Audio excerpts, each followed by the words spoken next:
so we will head right on in. And we're going to start our adventure here this morning at the Little Aturi Forest. Animals here in the forest like to use their colors and their markings as a form of camouflage. It is their main form of defense against predators, so they're usually really hard to spot, but we are already getting really lucky, let me tell you. As we're coming around to the left, there's some orangey colored animals called bongos. They're also known as the ghosts of the forest. That's because they're usually really shy and reclusive. It is super rare to see them out and about like this, so consider yourself really lucky.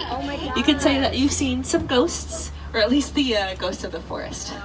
Both the males and the females do have horns, but they're kind of pushed back against their heads, which does allow them to move through the bushes and the trees without getting too up around here.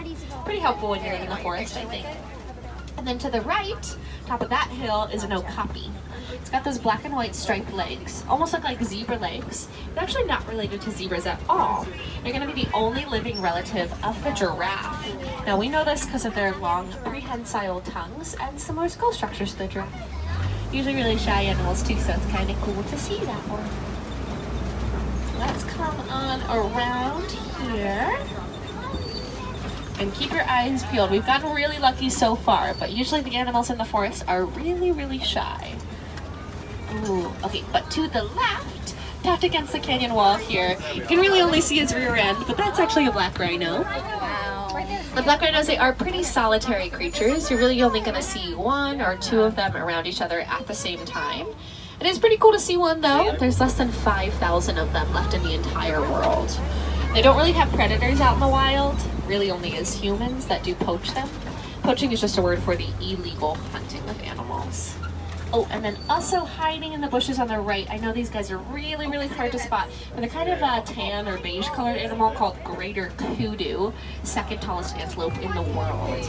They have rather large ears. They do rely a lot more heavily on their hearing than their eyesight to make sure no predators are coming around. Sadly though, friends, animals here in the forest are losing their habitats in pretty high numbers due to deforestation. So many trees are being cut down every single day in order to create room for humans, but also create paper. That does take away habitats and hiding places from all those beautiful forest-dwelling creatures. So, if you do want to help protect those animals, really simple and easy way to do so is just by reducing, reusing, and recycling, especially those paper products. That'll help make sure that they have clean and healthy habitats for years and years to come. Well, we've found a water source, it looks like. This is the Safi River. It runs right on through the forest here. We're actually going to follow it just around the river bend and see if we can get some good views of a couple of animals. Oh yeah, take a look to the left-hand side. If you look at the surface of the water, there's a couple of Nile hippopotamus. Now they look kind of like boulders sticking out of the water there, but they are hippos, I promise you. Hippos, they do really love the water. They can actually hold their breath and stay underwater up to about 8 minutes at a time. And even their young nurse underwater. Oh, please make sure everyone is remaining seated. Thank you. Now, hippos are vegetarians, but despite their friendly appearance, they're actually considered the most dangerous animals in Africa. That's purely because they are so very territorial and rather large as well. My advice is, don't mess with a hippo. It's really not a good idea. The white-gray birds that are on the islands here are called pink-back pelicans. Now, I know they don't really look pink right now, but they will turn themselves pink during mating season. Apparently, pink is a super attractive color and will allow them to get a mate. Oh gosh, and to our left, down by the riverbank, are some Nile crocodiles. Now, these crocodiles, they can actually get about as long as giraffes are tall. And they open their mouths not to show off their scary teeth. It's actually to cool themselves down, almost like a dog would pant. You can definitely see a couple of them doing that right now. But they still do have pretty wicked bites, and they are opportunistic feeders, which just means they'll eat pretty much anything that walks by them. They really are not picky. They can also run about 15 miles per hour, and my truck only goes 8 miles per hour. So I think we should get out of here. It actually looks like we're going to leave the river and the forest behind. Yeah, we're heading on into the savannah here, friends. And I can tell that by the changing ecosystem. As we pull around the corner to the right-hand side, there's going to be a pretty weird-looking tree called a baobab tree. It's also known as an upside down tree, and you might kind of see why. It does look like its branches are roots, but they are branches.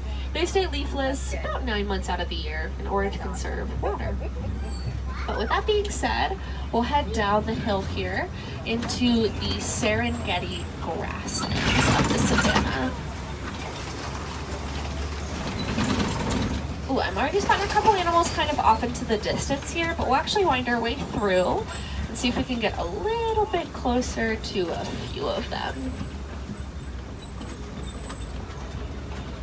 Oh yeah, okay, so give me a couple more moments, but as we come on down the hill, I'm already spotting a couple of giraffes out here. They'll be to our right as we drive on forward.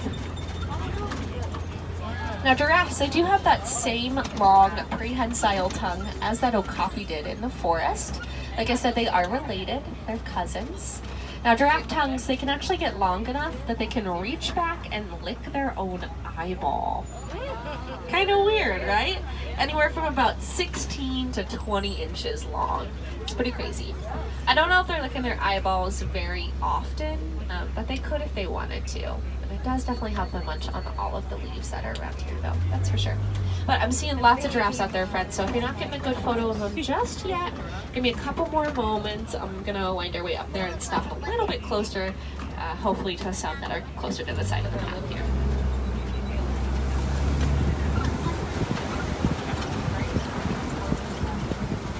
Caught up with some predators to the left. They look kind of sleepy right now, but those are African painted dogs. They're named after their gorgeous markings on their sides. Now, I always thought that they were pretty cute, but they're actually really vicious. They are one of the savannah's most successful predators. Unlike lions that'll run and jump on top of their prey, African painted dogs will just keep running until their prey gets really, really exhausted and falls over, making them one of the more successful hunters around here. Oh, and then again to our left are some gorgeous brown antelopes called sable antelopes. They're actually the symbol of the Harambe Wildlife Reserve. We do really, really love them out here. We chose them as their symbol because they are one of the only antelopes in the entire world that'll fight back against an attacking predator instead of running away from it. We think that's really cool. We draw some inspiration from them as well, as we are trying to fight back against all the evils that do harm these animals. So we hope we live up to that sable antelope symbol of ours. Now to the right, a couple more giraffes, and it looks like there's 3 little baby giraffes that are right next to each other.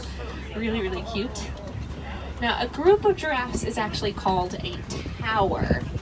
It does kind of make sense, they are the tallest land animals. And even baby giraffes are born super tall. Baby giraffes are born about 6 foot tall. That's taller than me, and I'm a fully grown human. So if any of you are 6 foot tall, congratulations. About the same size as one of these baby giraffes over here. Feel pretty proud of yourself for that one, I think. And then to the left is a rather large gray animal called a Patterson's eland, one of the world's largest antelopes. You can see they're pretty buff and muscly, get about 6 foot from the tip of their toe to their shoulder. Lots of upper body strength and very, very agile as well. Can hop about 8 foot in the air from a standing position, which just for reference is actually about eye level with us right now. So I would say that's pretty intimidating. Helps them ward off predators in that way as well.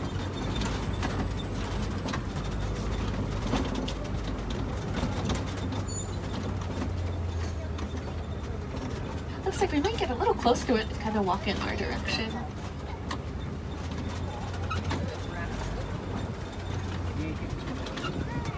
A couple more giraffes around here too. Oh, I have a feeling it might want to walk in front of us. I'm just going to give it a little bit of space real quick and see if it does want to walk in front of us. All the animals on our reserve, they do have right-of-way, so sometimes that means they walk right in front of our tracks.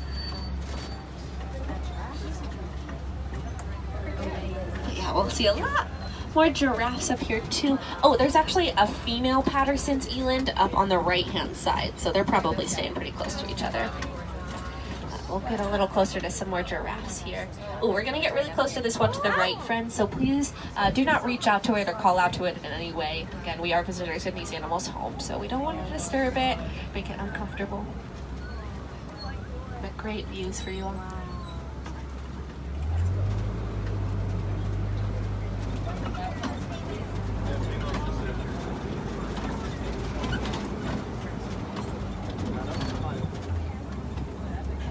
gonna cross? Is he gonna cross? Yeah, he's gonna cross. Okay, we'll just give him a little bit of space, friends. Heading on over to his lady. I don't know if you can hear it. He's kind of clicking his feet a little bit. It's actually kind of a mating thing for them. He's showing off that he's a big, tough guy. Strong feet, I guess. And there's a couple different animals up on our right-hand side. Let me get a little closer to them as we pull around the corner.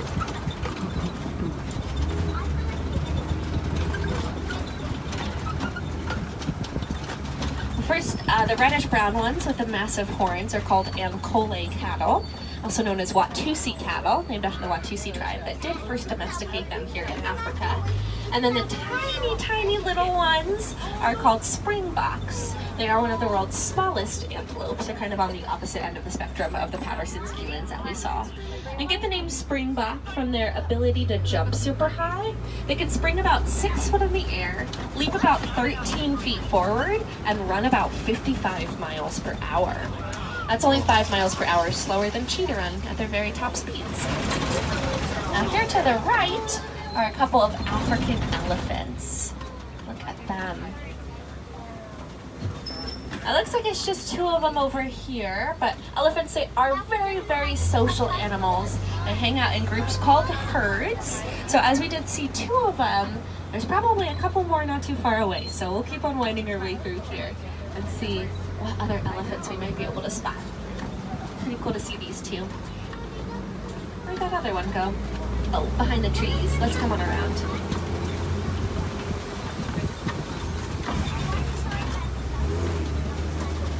Yeah, there we go. Real close to us here. Oh my goodness. Very, very cool. And the other one is back by the trees there too. Now you might see that one kind of flapping its ears a little bit. Elephants, they do flap their ears to cool themselves down. It's like a personal fan for them. It's actually a really good personal fan. They can cool themselves down up to about 15 degrees Fahrenheit just by flapping those ears. So definitely really helpful. But like I said, elephants are very, very social, so hopefully we're going to catch up with a couple more as we pull on around here.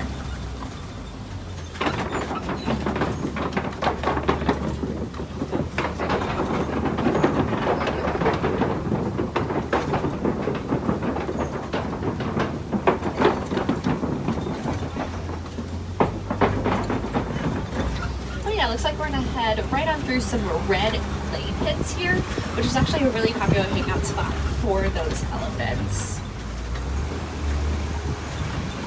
Yeah, there's actually some tusk marks to the right from those elephants. Elephants, they actually eat red clay for all of the vitamins and minerals that it does provide for them. Oh, here's a couple more.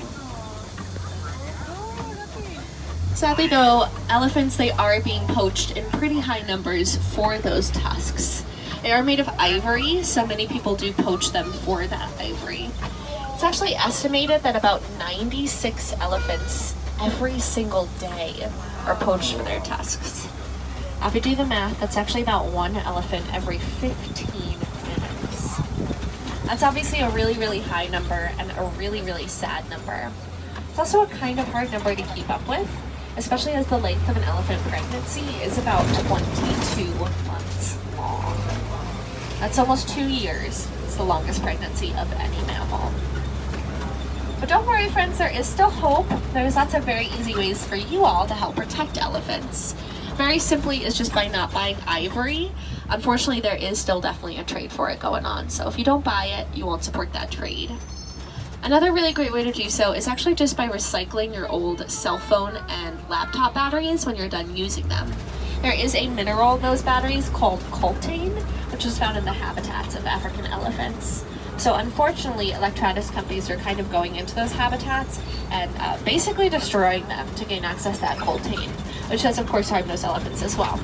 So if you just recycle your old batteries when you're done using them, the less we'll have to go into those habitats, and we're more likely to be able to see those beautiful creatures for as many years as we possibly can. To our left is a group of greater flamingos. Now, a group of flamingos is also known as a flamboyance. So this is a flamboyance of flamingos. They get that distinct pink color of theirs from eating a lot of brine shrimp. The shrimp is pink, so it does turn those flamingos pink. Flamingos are born naturally almost like a light gray color, but they do turn pink through all the shrimps they eat. It can take a couple years, but they can get pretty vibrant. Although the greater flamingos that we just saw are actually the lightest of the species. But they're also the tallest. So it said that the taller the flamingo is, the lighter they are in color. So greater flamingos, tallest and the lightest. They still have that pink coloring to them for sure. It's looking a little quieter around here. We did just leave the grasslands, and we're now in the East Savannah. Different species like to hang out around here. It's not as wide open as the grasslands. As you can see, there's a lot more shady parts, which is pretty helpful for the animals, definitely on a sunny day like today.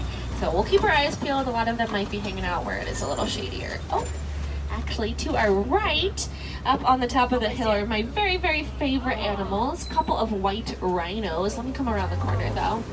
White rhinos, they're not actually named for their color. It is a mispronunciation of the Afrikaans word "weit," which does mean wide, referring to their wide, wide mouths. The mispronunciation just stuck, so we call them white rhinos now. Sadly though, rhinos are also being poached for their horns, as many cultures believe that their horns hold medicinal value. But they're actually made of keratin, which is the same stuff that your fingernails, toenails, and hair is made out of. So if you did take those horns as medicine, it'd actually be like you're eating your own toenails, which doesn't sound too good to me. Oh, and to the right, there's an ostrich over there, world's largest bird. But they're flightless. Honestly, thank goodness for that. I think I'd be kind of scared to see an ostrich fly around. They're just so large. And we found our way into big cat territory on the left. A couple of cheetahs up on this shady hill. Cheetahs, they're the fastest land animals. They can go about 0 to 60 miles per hour in just about 3 seconds. That quick speed does allow them to hunt during the day, unlike most other big cats. But they are definitely sprinters. They can only keep that speed for a couple seconds at a time. Also considered the largest cats known to purr, which I always thought was kind of cute, like your house cats at home. Oh, speaking of cats though, oh my gosh, take a look to the left-hand side. We're gonna get a great view of a couple of lions. Now there is a female up there and then a male. He's got that big fluffy mane all around his head. Male looks pretty sleepy. Female's resting up there as well. Lions, they are inactive for most of the day. They will be sleeping or resting anywhere from about 16 to 20 hours a day. So that's very, very typical lion behavior. They're going to be way more active at night. That's because their eyesight is much, much better at night. During the day, their eyesight's about the same as a human's. At night, it's actually about 6 times better. But it is the female lions, the lionesses, that'll do most of the hunting at night. The males kind of stay back to help protect the pride. And as a group name for lions, a pride, it's usually made up of 1 male, couple females, and all of their cubs as well. Yeah, they look pretty sleepy, don't they? Again, very, very typical lion behavior. If you want to see them doing something more interesting than just sleep, definitely come back once the sun sets, once it's darker out. It's way too early right now for them to be active. The Swahili word for lion is Simba, and the Swahili word for king is Mufasa. Oh, to our left, a little harder to spot, but at the base of the hill there is a very sleepy warthog. Looks almost like a hairy rat, but that is a warthog over there. You can see their burrows down here too. Warthogs are actually the largest of the burrowing animals. They're going to burrow and then back into their burrows, exposing their tiny little tusks to ward off predators.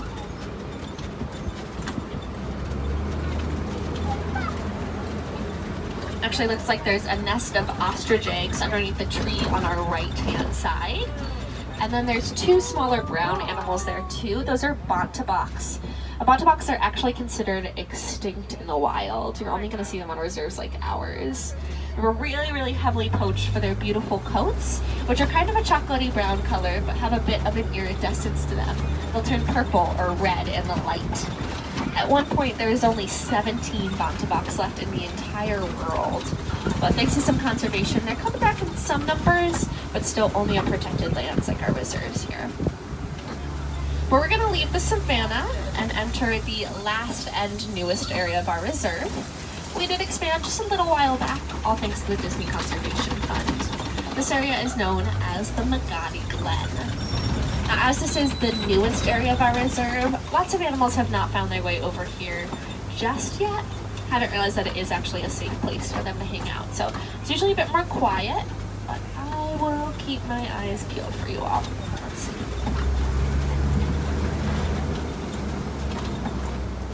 Oh, I'm actually seeing someone over to our left, kind of hiding back in the trees there. It's a white-colored animal called a scimitar-horned oryx. Named after their scimitar sword-shaped horns, they kind of curve back in that way. Crazy thing about them, they can actually go about 9 months without drinking any water. Now they're able to do that because they won't sweat until their internal body temperature does reach 115 degrees Fahrenheit or above. They get plenty of water from the dense vegetation that they eat, but they don't have to drink the liquid stuff, which is definitely pretty helpful, especially during the dry seasons out here. But it does look like we are actually approaching the edge of our reserve, which sadly does mean that our safari is almost over.